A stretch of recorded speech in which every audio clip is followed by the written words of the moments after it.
Mga kapuso, target maban sa bansa ang online game na Roblox. Simula po yan sa Semana Santa.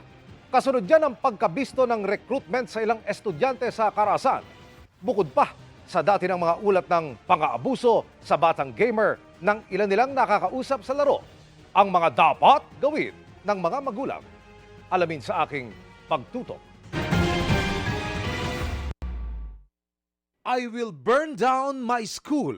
Ito raw ang nakababakalang social media post ng grade 6 student na itatago namin sa pangalang Tony. Isa si Tony sa 7 estudyanteng nailigtas ng PNP Anti-Cybercrime Group kamakailan na na-recruit umano online para maglunsad ng tinatawag na nihilistic violent extremism o labis na karakasan. Meron silang pinapanood na website. Ang pinag-uusapan ay find out how to die. Ayon sa investigasyon ng PNP ACG, ang mga estudyanteng nailigtas, naglalaro lahat ng online game na Roblox. At dito raw sila ginagapang ng ilang pinaniniwalaang mga dayuhan para hikayating maggasik ng gulo. Sa ngayon po, sir, hindi pa namin matukoy kung ito po ay connected po sa mga terror groups. Though, ongoing pa po ang ating investigation regarding that matter. Ang Roblox ay isang tanyag na online gaming platform na sinasabing Ultimate Virtual Universe. Maaaring maglaro o gumawa ng mga 3D interactive games gaya ng role-playing at mga simulation. Dati nang may mga naghayag ng pangamba dahil posibleng ma-expose, lalo na ang mga kabataan sa mga nananamantala. Maaari kasing mag-usap-usap ang mga naglalaro nasaan man sila sa mundo. At ganito na-recruit ang mga estudyanteng nasagip ng PNP. They are being manipulated. Ang iba dito ay linilipat at nag-uusap nila sila sa chat group na separate na rin sa virtual gaming. Ito ang ilan sa mga ebidensyang na-recover ng pulisya na gagamitin umano ng mga estudyante sa pinaplanong pag-atake.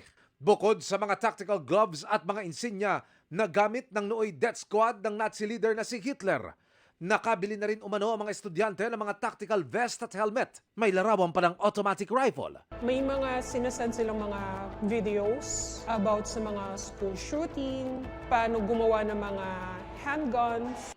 Ang Cybercrime Investigation and Coordinating Center gumagawa na raw ng hakbang para iban sa lalong madaling panahon ang Roblox. Porsigido kami na kapag hindi inayos na Roblox, hindi sila nakipag-usap. At kung makipag-usap man sila, hindi nila ayusin yung mga safety mechanisms para hindi makapag-abuso sa mga kabataan natin, hindi ma-impluwensyahan na masama yung kabataan natin. Talagang porsigido kaming i-block at iban itong gaming platform ng Roblox dito sa ating bansa. Yung Holy Week break natin, magkaroon tayo ng banning na do sa Roblox because we want to ensure that yung mga habang naka-weekend yung mga kabataan natin, hindi sila may expose sa mga banta. Sunod-sunod na pagpupulong din nila ang kanilang gagawin ngayong linggo kasama ang mga telecommunication companies, application stores at mga solution partner para matuldukan ang iba pang mga masasamang dulot ng Roblox na kanilang namomonitor sa Threat Monitoring Center ng CICC. Child exploitation, child molestation, child abuse, tsaka child pornography. Walang restriction. Pwede kang gumawa ng violent na games, pwede kang gumawa ng mature games. At pangalawa, mas nakakatakot, Kuya Emil, pag nakikipag-usap sila, may chat function ang Roblox. Ibig sabihin, na yung mga estranghero, yung mga hindi mo kakilala, pwede kang kausapin, pwede kang hikayatin na lumipat sa ibang platform. Kahit sa ibang bansa, nangyayari ito. In fact, several states in the US have already filed action or kinasuhan na ho ang Roblox. Tip ng CICC sa mga magulang gaya ko. Kilalanin natin yung mga kausap nila. Tinitingnan natin ano yung mga nature ng contents na either pinapanood or nilalaro nila. Hindi kami killjoy. Sa isang pakayag, inatasan ni PNP Chief General Melencio Nartates Jr. ang Anti-Cybercrime Group na paigtingin ang pagbabantay sa mga gaming at iba pang application online. Inikutan namin kanina ang isang public school dito sa Quezon City para pulsuhan ang mga magulang sa gagawin ng gobyerno na iban ang Roblox, lalo sa mga kabataan. Pero bago pa kami makapag-interview, kitang-kita kung gaano kapatok ang Roblox sa mga estudyante rito. Pero sina nanay, tatay, lolo at lola, pabor sa gagawin ng gobyerno. Yes. Bakit ho? Oo, nakakapano sa mga bata yun, nakakaano sa mga nila yun.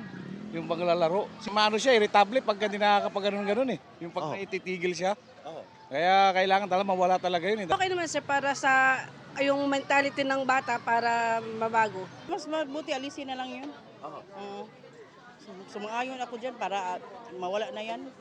As long as he's happy playing, pag sinabi kong stop, stop na siya. Pero kayo'y pabor na iban. Yes, in favor din po ako. Bakit ma'am?